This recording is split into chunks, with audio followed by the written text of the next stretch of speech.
Elizabeth Shelley. Right. And as you may have just heard, we are recording the webinar.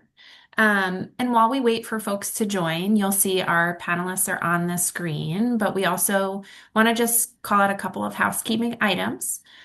So you'll see a question mark at the bottom for any questions, but what should have just popped up for you is a quick poll. We'd love to know where you're located, so you can populate the answer. And then just as you think about your infant feeding options right now, we'd love to understand how you feel about that. Lost and don't know much. I know a little bit about options, or I'm an expert. Any and all answers are welcome.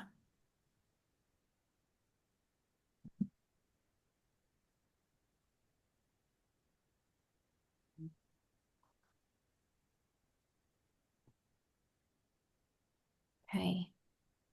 I don't know if we'll see any of those live, but I think what we'll certainly do is call out a couple once we have more information on the poll, but my guess is we are landing somewhere in between, right? Of understanding the knowledge and education around feeding after surrogacy. I will introduce myself, and then our opportunity, an opportunity for each of our panelists to introduce themselves as well as our friend Michelle from Bobbie, who will talk a little bit more about the Bobbie for Change component as well. So I'm Elizabeth Shelley. As I mentioned, I'll be moderating our panel, and my surrogacy journey started in 2022 after a second breast cancer diagnosis, and I learned that I would not be able to carry safely on my own. And so I matched with a surrogate, and I welcomed my baby in 2024. She is actually 16 months old today. And I am a single mom by choice. And there were so many decisions that had to be made through this process, and quite a community that made it happen. But I will be the first one to say that I was perplexed by the options of how to feed my baby and what that might look like. And through the journey, I've learned that there's a lot of other paths. And so, what we're trying to do today, one of the goals is really help to educate on the different types of paths available to all of you for consideration, and to also express that there is no right way. Whatever is the right way for you and for your family is the absolute most perfect way to feed your child. Um, I am a Bobbie Breasty, and you'll hear that name a couple of times perhaps throughout this. And so here's where I just want to pass that along to Michelle to give a little bit of background and context around that space. Michelle? Hi. Also, I can see the poll, so it sounds like Elizabeth, you can't. So I will just share that right now we have 32 participants out of 37 attendees, and we're about 45% have said lost and don't know much, and 55% said I know a little about options, and 0% said I'm an expert. So your guess, Elizabeth, was about right. Um, Okay, so yes, I'm not going to be a panelist. I'm just quickly here to pop in and say welcome. I am Michelle. I'm the director of impact and policy here at Bobbie, and I lead something called Bobbie for Change, which is our impact and policy arm. And I have the distinct honor of helping to co-lead and co-create the Bobbie Breasties program, which is bringing you this educational initiative. And the Bobbie Breasties are a joint co-created program between Bobbie and the Breasties nonprofit. And it's a community. We provide infant formula for a year for folks who've been impacted by breast and gynecologic cancer. And it's a beautiful, robust community, mostly through WhatsApp. And then we have an advocacy initiative that we've been working on for 5 years, which would be the Affordable Care Act did an incredible thing for breastfeeding parents, which was to provide a lactation pump and lactation support. But there was a glaring omission that folks who medically cannot nurse through reasons of surrogacy, through breast and gynecologic cancer, other chronic illnesses, all the things do not have similar coverage. So we're advocating along with our friends at Lecce and then other places as well to have infant formula or donor milk covered by a pilot bill and insurance companies. So with that, I will pass it back, and I'm eager to learn from all the folks in the room. And thank you for coming. Thanks, Michelle. And just for those who were joining, as I mentioned, there is a Q&A box at the bottom. So as we go through this, please feel free to put your questions in there, and then we'll save time at the end to make sure that all your questions are answered. And so I'd love to introduce our panelists right now through their own words. And so I will kick off with Monica, if you could introduce yourself. Hello, everybody. My name is Monica Ruiz, and I'm so happy to be here. I am a GYN cancer survivor. So I was diagnosed as a newlywed during COVID. My husband and I were actually trying to start a family, but unfortunately were unsuccessful. And that's how I found my diagnosis. So it was a really difficult time for me. I was really looking forward to having the experience of being able to carry my own child. And I'm sure many of you also are possibly experiencing that same pain and grief and loss of not being able to carry your own child. So I feel for you. And through my cancer journey, I was able to find the breasties and find Bobbie as well. So I'm very happy to say now that I'm a Bobbie breastie and that my future baby will be fed by Bobbie. We're currently working with Circle and have already matched with a surrogate. So our surrogate is 28 weeks pregnant, and we're going to be due in January. So really excited for that, but also really scared and nervous. And just very excited to be here connecting with all of you. And as an intended parent, I also feel like I'm learning about all of this. So I'm on the same boat as all of you. Thanks, Monica. And Sarah, if you'd like to introduce yourself. Hi, I'm Sarah Missig. I am a second-time surrogate. I have helped to build two different families, both on the East Coast. I was inspired to be a surrogate by a nurse that I had also worked with. She's been a surrogate 3 times, and I remember thinking, I'm happy with just my one baby, and I would love to help build additional families. I also pumped after my first surrogacy. I donated to a NICU baby that was local. And then for my second surrogacy, I pumped for 6 weeks afterwards and sent milk to Sarah Baby. Wow. I am always amazed by our surrogates who decide to help build a family and make it possible. So thank you for being here, and thank you very much for doing it more than once. That's incredible. Trish, last but not least, if you'd like to introduce yourself. Yeah, thanks so much. I'm so happy to be here, guys. My name is Trish. I am the co-founder of Leche. And, our mission has been really essentially giving parents options on their infant feeding journey. And so we have developed a concept and a company where we are able to help turn breast milk into powder. And in that journey, we are able to help parents who have an oversupply and turn it into powder. And then what we get very excited about as well is we have a whole donor side that allows mothers who have excess breast milk to be compensated for that, and then be able to get access to breast milk to others who don't have that. So this has been, our mission has been to give parents more options on that infant feeding journey by using technology and also the incredible community that everybody has built to help, create the village to help feed our babies. And this is where we've, been driving force of how we look at filling the gap in the infant feeding system and giving parents more options there. And just on a personal journey, Jenny and I started this because we had excess breast milk and we were donors and went through that whole process. And we knew that we wanted to go and make this better and really kind of allow more mothers and parents to come together in this journey. Because as Michelle mentioned, every infant feeding journey is different. And every infant feeding journey should be celebrated, no matter what that looks like. And so our goal is to, alongside with Bobbie and other companies, to give parents more options and have access to donor milk, but also, appreciate all of our moms who are supplying that donor milk by compensating them, and then also the people who need it to give them access to that. Thank you. And you just welcomed a little one four I weeks ago? did. Yeah, yeah. So I just had my third 4 weeks ago, and it's such a cool moment because my this is a little bit bigger of a gap. I have my other two who are 5 and 6, and throughout building this company and kind of going through this journey again, I even get to be more ingrained in what this mission is about and just how incredible the community is. And there's a couple stories I'm happy to share about what we're all building together. And it's really special. Thank you. Thanks, Trish. And thank you for being here. I would love to better understand from each of you. I shared a little bit for myself when I was considering this again.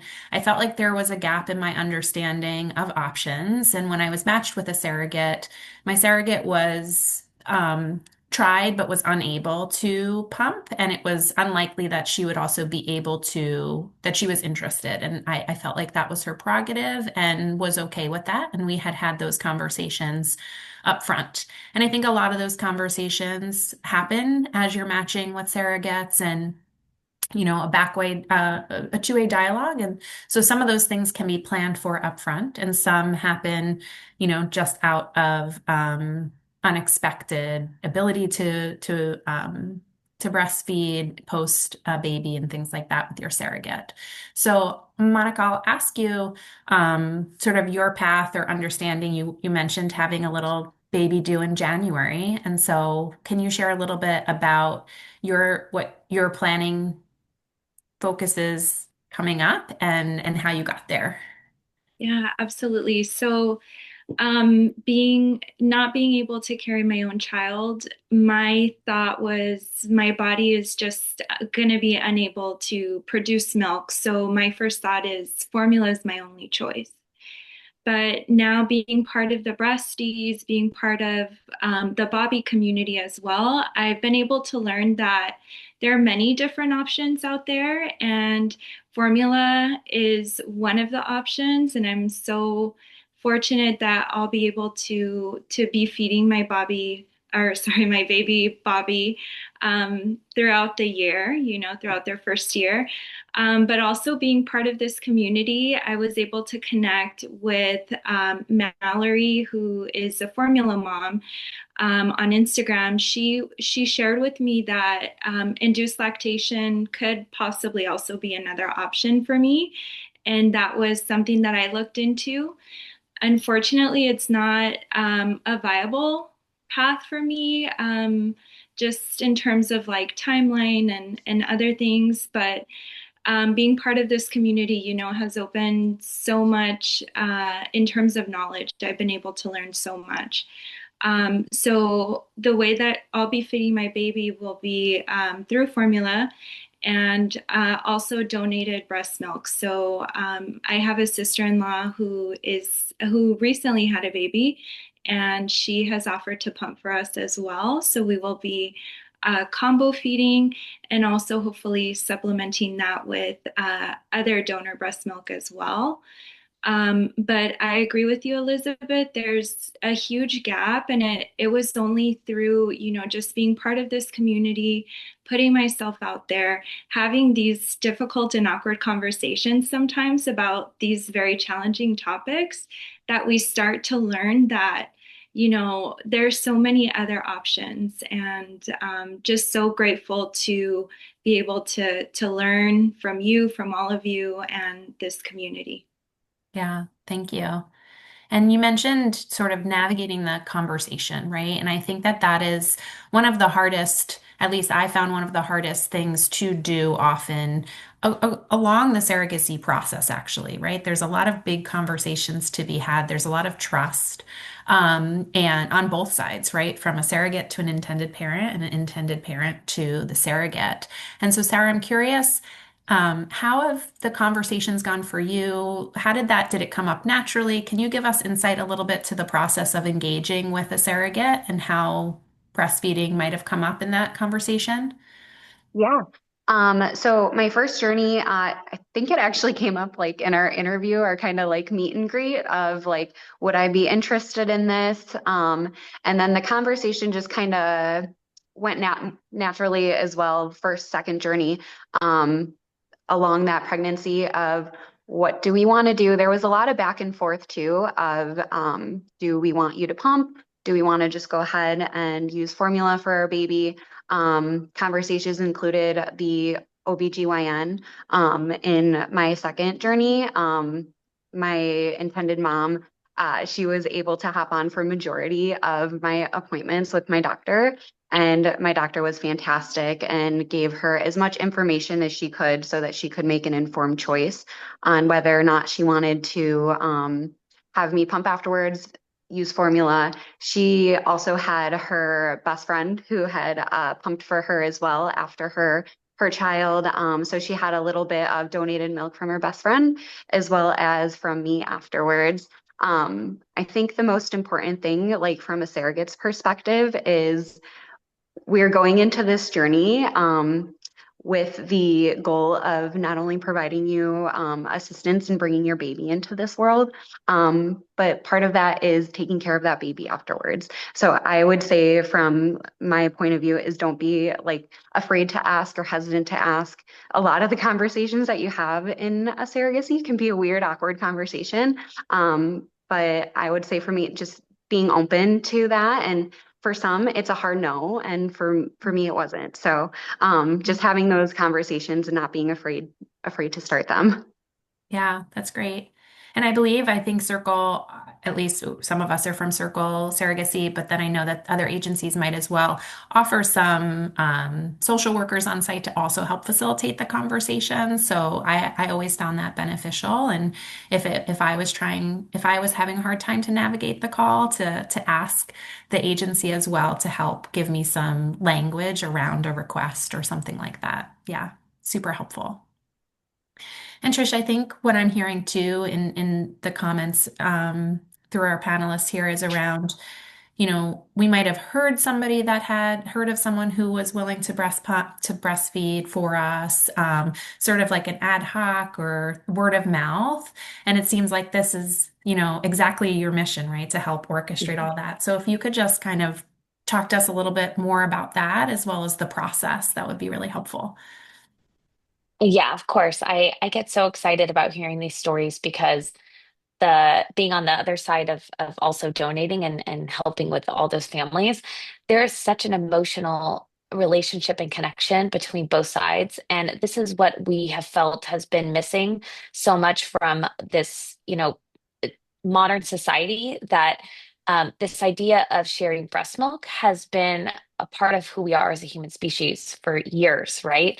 And millennia and you name it. So we went back and when we reflected about how that looked, maybe 100, 150 years ago, how can we replicate that same type of village mentality and helping feed our babies and take care of our moms, right? Show these acts of love there. And through our navigation of our journey was more on going through Facebook groups or going through Craigslist, all these areas say, hey, how can I give this, liquid gold to people in need? And it felt a little bit antiquated and also a little scary at times because you're inviting people over to your house and they're coming with dry ice bags and you're just kind of like, hey, I know that the, connection's there. But our goal was to say, how do we make this better, more transparent, and also kind of really bridge in that community component that we all truly, I feel, whether you're receiving or giving.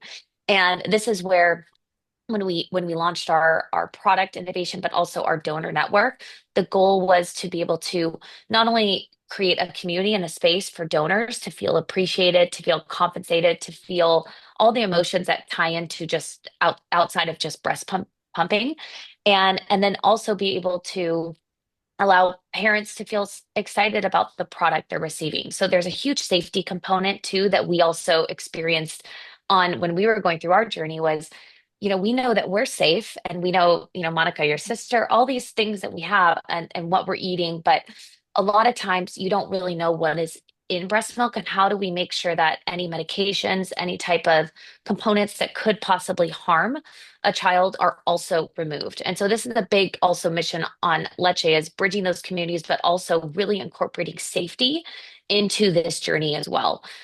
So that if it isn't your sister or your friend or any of this, but you do want to have access to that donor milk, how do we ensure that it's safe? So we have a whole screening process that starts from the donor side all the way through the milk. And this is triple tested to make sure that, there are no medications, drugs, alcohol, bacterial contamination. So when you do finally get that, powdered donor breast milk product, you can feel confident that it is safe, it is ready for your baby to eat and use and be able to use it in whatever infant feeding journey you're on. So one of our goals that we developed on the product side was how do we make a product that is safe, that people feel excited about, but also that allows you to incorporate into whatever infant feeding journey you're on. So if you want a combo feed, you want to add leche in 2 or 3 times a week or once a bottle a day, this is all your options and you can decide how that looks.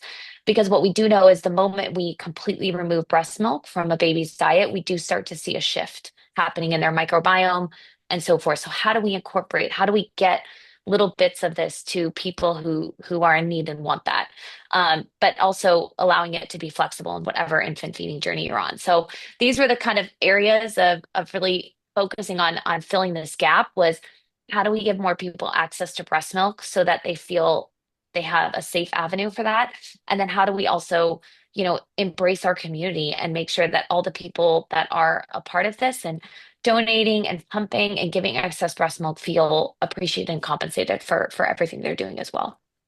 Yeah, that makes so much sense. I used to say, well, I think we all know the saying, right? Like it takes a village to raise a child. And then as I went through my experience, I realized, okay, without a partner, okay, now without being able to carry my own baby, I really felt like it took a village to make my baby. And I think what I'm hearing is it's the same, right? Like you can have a village. To help feed your baby too. And that, again, there's a lot of different avenues to do that. And I think what we've continued to say, whatever right journey is right for you and your family is the right journey, and what options are available to you. So love that. Thank you, Trish. I know, Sarah, you mentioned a little bit, Nick, either in our conversation or the conversation we were having right before we went live, but can you give a little bit of background? Were any of your babies, okay, no, but did you provide breast milk for a NICU? Yeah, so I actually, it was a local baby after my first surrogacy. He was in the NICU and was transitioning to home. So he was able to have breast milk provided to him while he was in the NICU, but then once he went home, he would no longer have that milk provided to him. So I was able to donate milk to him for several months afterwards. Great. And I think from just a logistics standpoint, for babies that are farther away, I think you mentioned East Coast babies, how did that logistically work for the parents and for yourself? So we through Circle, they kind of create like a fund off to the side. So I froze all the milk, and then packaged it and shipped it. And then I just submitted all of my like receipts to them for reimbursement for that aspect. But I used, oh shoot, I cannot remember what it's called, but they're essentially you're freezing. They provide the packaging. It was like these little, Milk stork, is it? Is that? yes, exactly. Yes, thank Mhm. you. Made it super easy because they send you the little freezer packets, some of the Ziploc bags, and then you can pick which size box that you want, depending on how much milk you're shipping. So Okay. I think I shipped anywhere from at a time 3 to 400 ounces, um, in these boxes. And did you start out saying, I will pump for this amount of time, or did it organically evolve? How did you set a timeline to the pumping? Yeah. We had originally kind of thought like 3 months, but we'll play it by ear, and that's exactly what we did. So at about that 6 week mark was when we opted to kind of stop the process. And so I just weaned at that point, so pumped until 6 weeks and then weaned, and I was able to send them all of that milk because you don't just stop. Yeah, Milk is still coming in until you have completed that wean, so I was able to send that to them as well. perfect. And Monica, I think when you described, your baby coming in January and how you planned on feeding, you shared that with us. But what kind of components did you take into consideration as you made that decision? I know you mentioned talking to Mallory and things like that. What did you take into consideration as you made that decision for your family? Well, first off, just learning about the options, just coming to the realization that there are different options out there and starting to get the information from our network, which, Bobbie Breasties offer a lot of support there. Also, being part of this call, I learned about leche. So gathering just more information from different sources, I think has been really helpful. Um, and I think because I am going through this journey with my partner, my husband and I are in this together. So also having the conversation with him about it and figuring out what route we want to go, what route we want to go with, has also been, something that we do take into consideration. Together, we have been able to attend circles, intended parent calls, Mhm. and learning from other parents as well as to what they're doing. I think just like that sharing of information has been just really helpful in terms of helping us make our decision. Yeah, I love that you brought that up. I think even within our cohort of Bobbie Breasties, we had sort of a subgroup around surrogacy and really thinking through what do we feel like are the biggest gaps in understanding. And there was a lot of conversations around different stages of it and different experiences. I know we aligned on sort of bringing the education around this piece, which is so important. And I echo your sentiment around tapping into those other intended parents that you find along the journey. Because even setting up one-on-one phone calls with them, I have found almost no one says no, right? Like the often the agency will help you navigate them, but even if not, they typically will spend 20 to 30 minutes with you kind of walking through their experience. And it really helps, and it helped me think about a couple of different components. So thank you. That's a great point. And Trish, how long do customers, you mentioned, the flexibility. Do you know typically how long they stay with the donor milk or do they transition? What has been your experience with the parents that you've interacted with? It's definitely all different, individualized in many ways. And I think the thing that we focus a lot on is the education component that makes parents feel supported in whatever that journey looks like. And for example, what we are finding out a lot, and people aren't talking as much about it, but you do not have to exclusively breastfeed your child to get the benefits of breast milk. And we're finding a lot of scientific research about even a small amount of breast milk a day makes a big difference, growing microbiome and brain development and so forth. So how do we help parents understand that information and then be able to navigate how they want their journey to look like and provide the option and the product there that gives that to them. So our goal there is to start helping bring a little bit more awareness to that. Hopefully it's something that takes a little pressure off of parents' shoulders to say, hey, it doesn't have to be an all or nothing approach. It really is. And I know Bobbie's been great about talking about the combo feeding journey. And this is something that is incredible to continue to voice and talk about, because it is not supposed to be an all or nothing approach. So how do we give options? How do we give, ways for people to decide, okay, if I can pump for 6 weeks and look through that, how do I extend this? How do I look at developing and taking this breast milk that I do have or want access, and look at extending that in different ways. So that's really where we're focused on, is more of just that education so Mhm. that parents can decide what that looks like for them. And then how to incorporate whatever that infant feeding journey looks like, depending on the age of the baby, what situation they're in, all of that. Perfect. Thanks. I don't know if we want to pause. We're right at the halfway mark. And so I just want to make sure that we're also, as we go, answering any questions that are coming through as well. So I'm just going to check in with our team here if there's any questions that we haven't gotten to yet. But if not, we can continue down our questions too.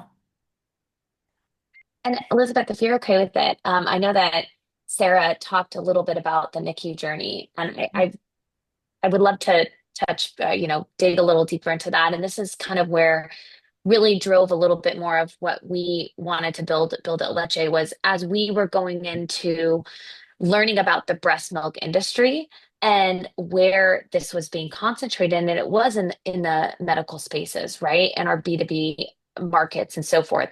And it was such a cool moment to see how many people were ready to step up and help all of our NICU babies, and be able to supply them in the hospital with the nutrients they need to get them, past the stages of growth development. But what we realized in that same process, which Sarah briefly mentioned, was the moment you leave the hospital, then you're in the zone of, okay, now what? And this is really where Lecce kind of stepped in to say, we have the systems in place right now to help our milk banks, our NICU babies in the hospital, and we continue to help support that. But there's 90% of babies that leave the hospital, whether they're NICU or full term, and then they're in the zone of, okay, now what? How do I, number one, how do I navigate potentially having a breastfeeding journey or having access to breast milk? It's not clear. And this is where we really wanted to help that transition, to say, the moment you leave, now you also have another option. Now you have a way of seeing, okay, I had milk there, and then now I could potentially add other safe donor components, to my infant feeding journey. And I think it was a really big, eye opener for us to see that and realize that there's also so many parents and people that are going through surrogacy who, didn't have the breastfeeding journey they wanted, all these things, and they want access to breast milk. So how do we make that available so they don't just have to go into the systems, that are currently at play?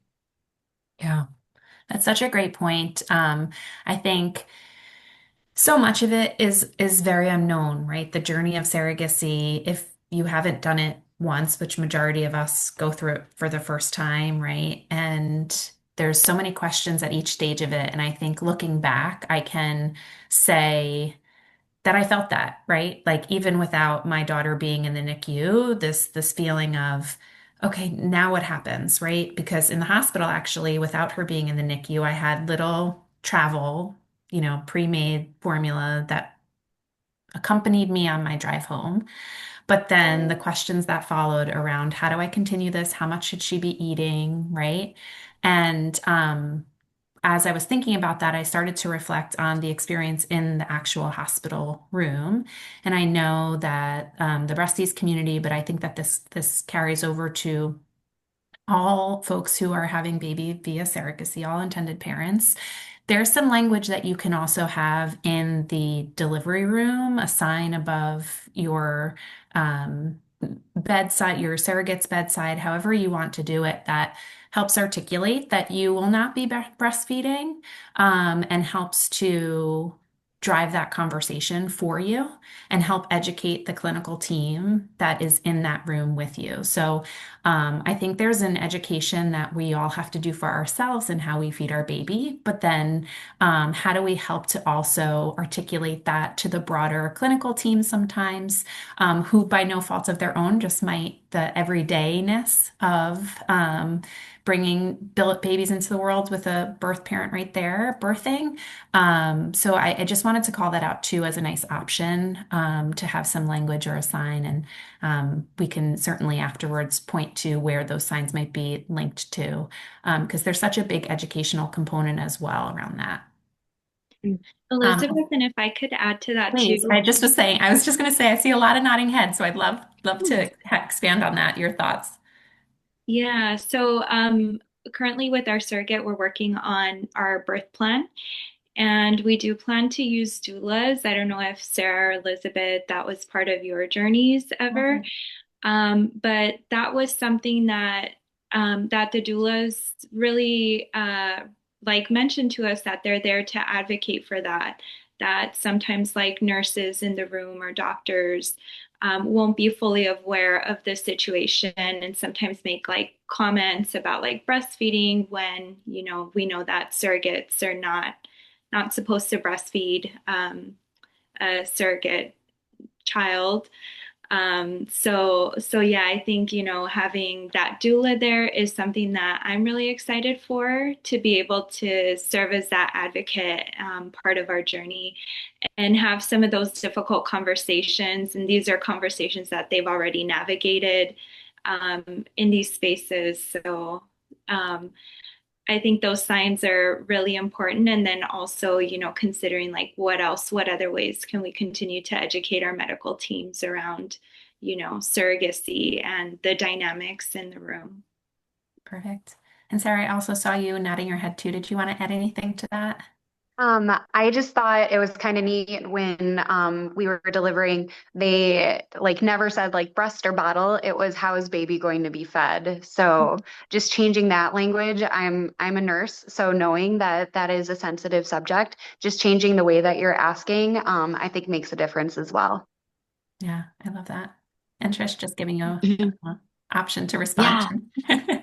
I think when you go through the stats, over 90% of parents, moms, everybody wants to breastfeed nowadays, right? Which is such a cool moment, but not everybody has that option in front of them.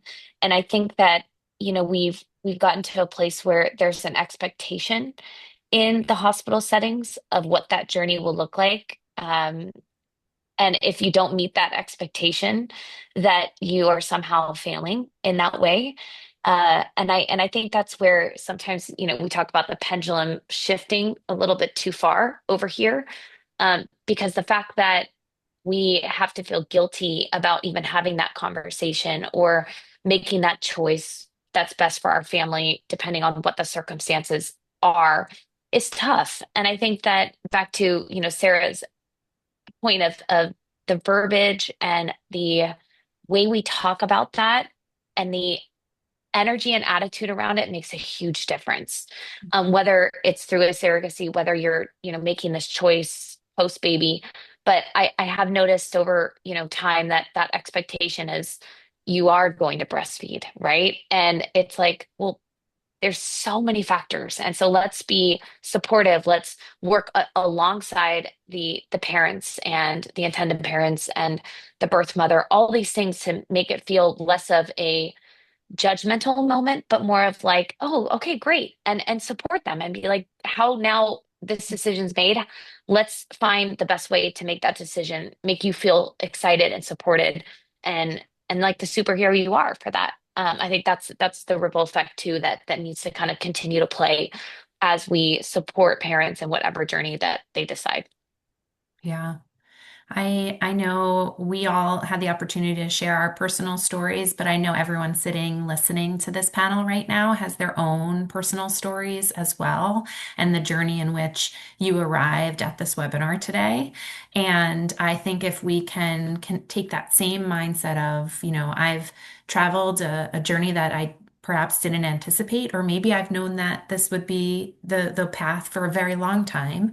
But if you take that same philosophy and mindset and shift that to the same way of a feeding journey and know that like your baby will be here and healthy, and your baby will be fed and healthy, no matter the path in which you got there, has really helped me temper some of the external noise that you often hear when you're expecting a child, to your point, and also just the concept around I'm doing this the way, I best know how. And I often think that that's a gift in that we have to start making those choices a little bit sooner. And because parenting for sure doesn't come with that handbook. So neither does this. So all really good points.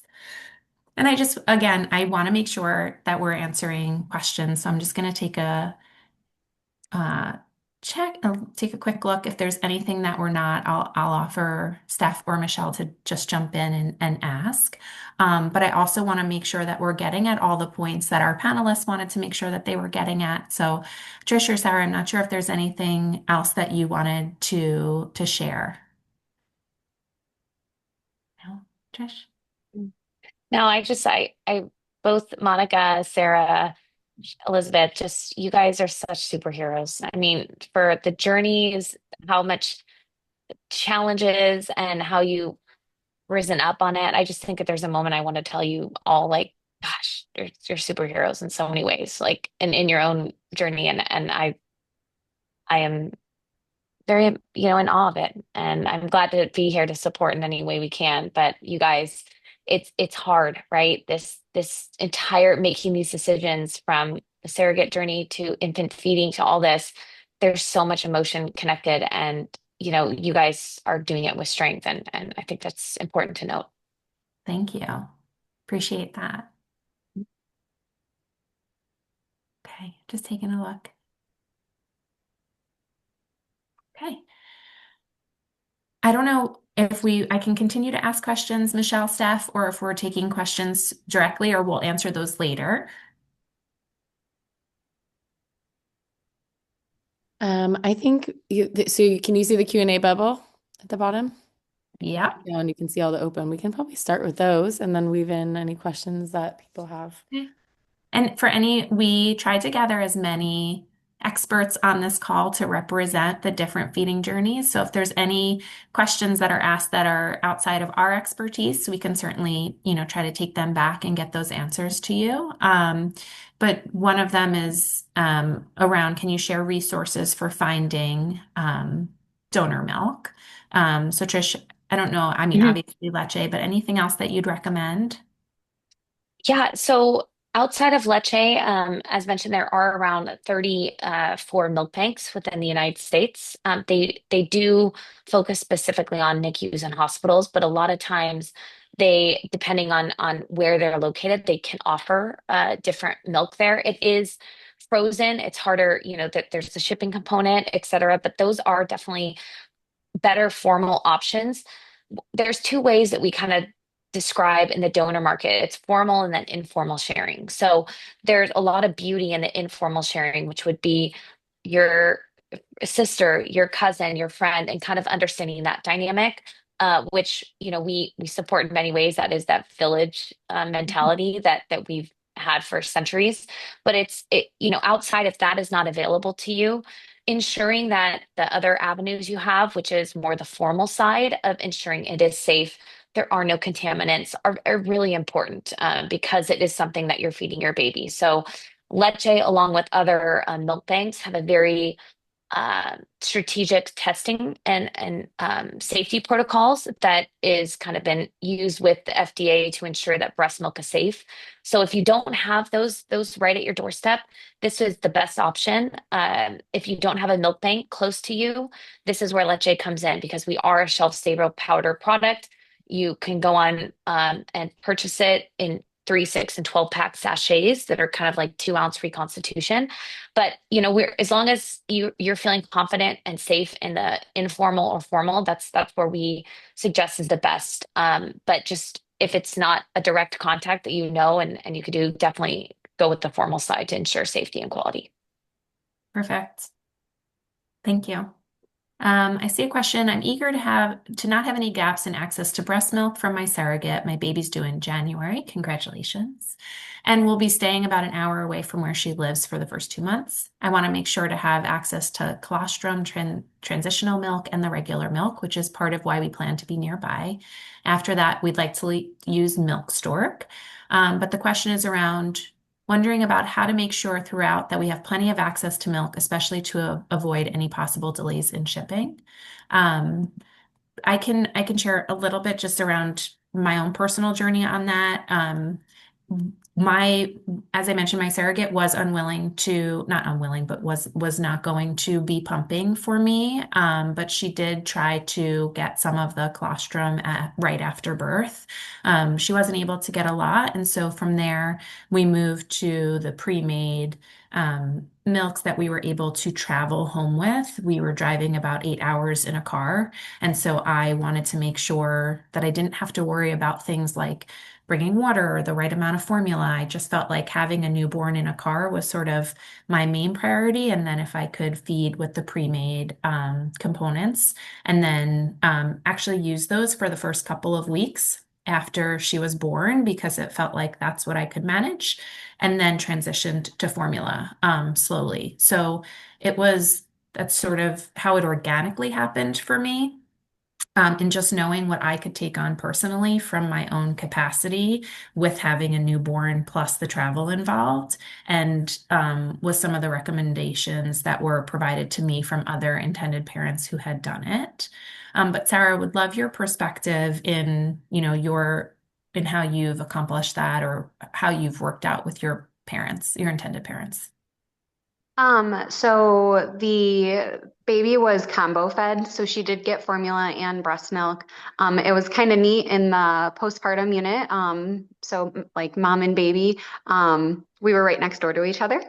So like when I finished pumping, I called the nurse and she came in and grabbed the little syringe, full of milk and took it right next door to baby girl. So she was able to get breast milk along with her formula. And then when they traveled home, they flew home from, I live in Wisconsin, so Midwest to the East Coast.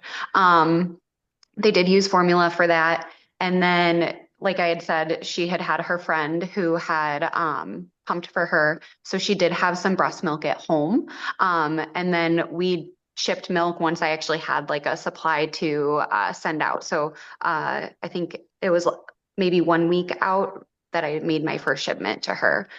So she didn't, trying to get back to the question, she didn't necessarily have like that transitional milk and that colostrum readily available like from the moment of birth, because there is that time that it takes to not only produce it but for your milk to come in.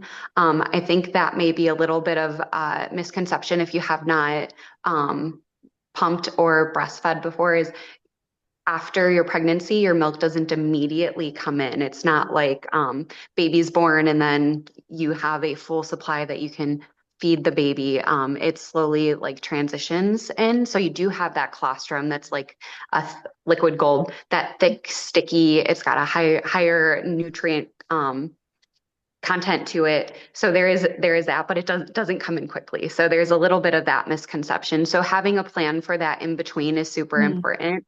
I don't know, Monica, if that's something that like you and your surrogate have already talked about, or you and the Bobbie's breasties have already like discussed. You might be a better content expert on that one.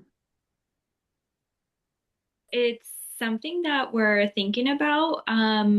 Originally, we just weren't planning on having our surrogate pump just because of the financial aspect. But I think in terms of like the colostrum, I think that's, something that I would really love for my baby to have. So it's something that my husband and I are talking about. So yeah, fingers crossed. I hope we can make that work.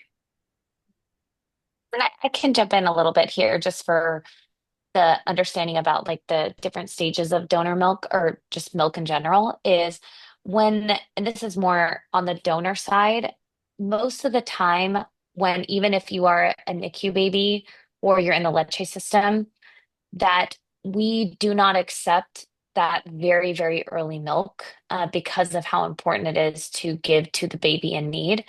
And so the most of our donors are th 2, 3 months, post and have that excess. So it is not transitional, but it's that full term milk that's coming in, and it's still so incredibly beneficial. So I know that there's definitely the stages of the colostrum, transitional, and then donor milk, but just to make people feel okay and excited, it's like if you might miss a little part of that, it's still everything is so beneficial. So just being able to have access to donor milk, whether it's the maturity or early stages, is so great to have, for your baby. So don't stress too much about it.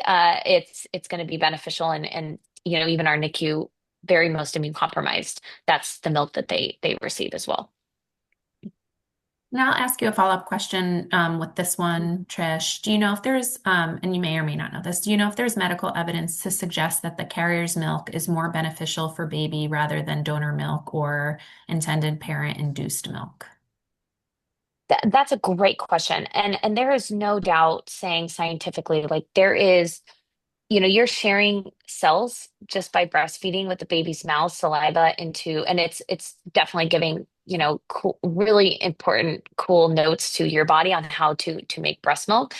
But with that said, that's a 10, 20% of the entirety of what you're looking at donor milk. And so one of the biggest things that I like to help educate people on is there's two main components that are really, really beneficial to no matter what stage you're on with donor milk. And it's the microbiome building benefits, HMOs, and then also the fat cells that are specifically designed for brain development. And then on top of that, there is antibodies there. I mean, we could have a whole conversation about just breast milk itself, right? But with the question on here is, yes, there are definitely benefits if you have your gestational carrier that is able to latch and then have that milk, um, you know, made. But if the latching is not also there, it's the body's just going to go through producing milk the way it needs to. So I don't think that it's a very huge, it's not like a huge gap. It's always a benefit, but just being able to have them produce milk, whether it's gestational carrier or donor milk, the essence of what you're going to be getting and giving your baby is very, very similar and the same. And what I always like to tell people too is if you kind of just peel back us as humans, genetically, as women, as parents, like we're so similar in so many ways. So it's worth like it's not going to be a huge, huge difference. Mhm. Obviously beneficial, but either way, whether you're getting it from your gestational carrier or other donor side, you're getting the essence of that breast milk for your baby. And then not to put you on the spot, but one additional question Yeah. around combo feeding. Do you know the recommended breast milk required for babies to receive that breast milk benefits? Yeah, this is actually something that we are internally going through a deeper study on because what we know now is the moment you completely remove breast milk, so just 100%, within a couple days to up to a few weeks, you start to see a shift in the microbiome development. You see inflammation markers start to shift as well. But what we know is as long as you're continuing to incorporate breast milk in little bits, it does make a difference. And so we're going deeper into, well, what is that amount? How can we get there? Because again, as we mentioned, like it doesn't have to be an all or nothing approach. There is stages on how you can incorporate. So for us, depending on what your journey looks like, even one sachet every other day, three a week makes a big difference, right? We're incorporating a little bit of breast milk every other day. The body's able to rebuild that microbiome and do components there. So if you could do two or three a day, awesome. If you could do three a week, fantastic, great. This is, how we structured the product so that people don't feel that they have to do a certain amount, that they can kind of design what that looks like. Even one sachet a week is a, two, which reconstitutes to 2 ounces, makes a difference. So don't, overwhelm yourself. Just decide, hey, how would I like to incorporate donor milk and breast milk into this journey? And then you can decide, I know Bobbie's talked about, but if you want to do, a full breast milk bottle, or you do 2 ounces of breast milk, 4 ounces of formula, all of that works and is flexible. Yeah. Thank you. Mhm. There's also a question, I'm trying induced lactation. Are there recommendations for supplemental nursing tube systems? And while we may not be able to answer that specific question, I know, Monica, you explored the conversation around this, or I believe you did. Do you want to share, did you speak with anyone specifically, or how did you navigate even that was an option? Yeah, so it started with a conversation with Mallory, the formula mom, and then I started reaching out to lactation consultants. And I think Trish, I think you mentioned that you're a lactation consultant, so maybe she'll know a little bit Yeah, more perfect. on that. And Sarah too. I don't want to dismiss anyone, but yeah. I know I was gonna put Sarah on the spot too. You're a nurse too, right? So you might have some point. Back to the question. Yes, I think from my understanding, the goal is, if you want, there's two ways, right? It's feeding breast milk, but it's also the emotional connection of actually feeling like the breastfeeding journey. And so there's a lot of actually cool companies and things coming into play where we actually can, have syringes putting in with you aren't able to breastfeed, but you're able to have that connection and feel that while, putting a syringe in there's so many options to think about exploring if you're looking not just at giving donor milk or breast milk, but actually having that breastfeeding experience. And every baby is going to be completely different. And so I think exploring all those different types is going to be helpful, because even just on regular breastfeeding or bottle feeding, babies have certain bottles they like, or they have certain positions with breastfeeding, and it's just kind of always, learning and adapting to their needs is, that. But if there's things that work for some, try it out if you can, and then there's also really cool alternative tricks as well. Do you add anything to that, Sarah? I don't have any experience with those or in my nursing career, but I have seen some of the like surrogates and their intended parents use some of them like on like Instagram, as I'm following some of the different like influencers, and they actually through this surrogacy, this was the first time that I had seen one of those, and it was really neat to see that like emotional connection that is also gained if you aren't able to breastfeed. You can still breastfeed if you aren't able to produce milk. Yeah, great. And then I know in our final minutes, I just want to go around the horn for our panelists here to just share any words of wisdom that you would want our webinar attendees to know. And I'm happy to kick us off because I feel like I've put you all on the spot the whole time. For me, I exclusively used formula, and for me, some of the most precious memories are at 2 a.m. feeding Olympia in on the rocker, and that moment of just togetherness and knowing I'm here, she's here, it's the middle of the night, and I would imagine all of the other parents everywhere else where it's dark also awake with me. And if there's one thing that I would want all of you to take away, it's that there's a big community in parenting for this topic, for other topics, and those little moments that feel like they're going to be there forever, they do go away. Because now she sleeps through the Mhm. night, which is great, but I don't wake up and feed her. And believe it or not, miss those moments. So that would be my 2 cents. Sarah, do you want to share what you'd love for this group to take away? Sure. I can kind of piggyback on yours, Elizabeth. So my daughter she just turned 16 this past weekend, and I formula fed my daughter. And where I was in my life at that point, that was the best option for me. She's a very healthy 16-year-old. And then through these surrogacies, I was able to pump and donate milk for other babies. So just making that decision that's best for you as a parent, whether it be through formula, through supplementing, through solely breast milk, whatever it is, making an educational decision, and don't be afraid to ask questions, because at the end of the day, what you want is best for your baby, and what you're able to provide to them is best for your baby. Thanks, Sarah. Monica? For me, I think I would like to end with just giving a huge shout out to everybody who's on the call right now.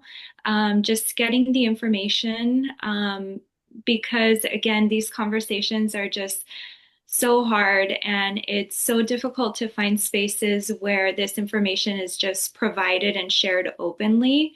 So just a huge shout out to all of the intended parents out there, just getting that information. And I hope that we can continue to have spaces like this. So thank you to Bobbie, to Leche, to Elizabeth for putting this all together, and to all the intended parents who are here. Thanks, Monica.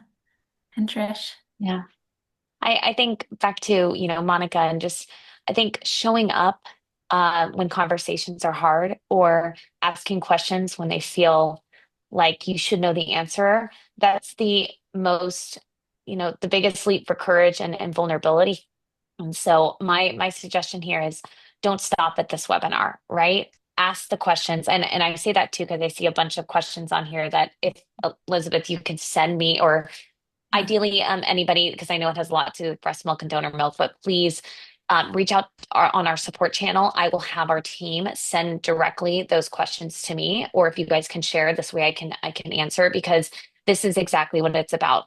Asking the questions, being vulnerable, talking about, these options. And so continue to do that in the webinar, outside of the webinar, because this is how we start to make a change and bring awareness, and also support whatever journey that you are entering into parenthood. So that's kind of my big suggestion there is, don't stop, like keep talking, having the conversations, joining communities, getting on calls, because we're learning all this together. Thank you. And Michelle, I see you just popped on. Is there anything you'd like to close us out with, or? No, I'm just so honored, to share space with all of you and learn so much. And again, really appreciate the education that you've led, and Elizabeth. So thanks to all of our panelists and everyone for coming. Yes, a big thank you to our panelists, to everyone at Bobbie and Circle and Leche and the Breasties. I love that we're here talking about this, and I hope that we have many more opportunities to continue the conversation. And I am more than happy, when I talked about reaching out to intended parents, I'm more than happy to have those one-off conversations too. So thank you all, and I hope you enjoy the rest of your day. Thanks, everyone. Thank you. Bye.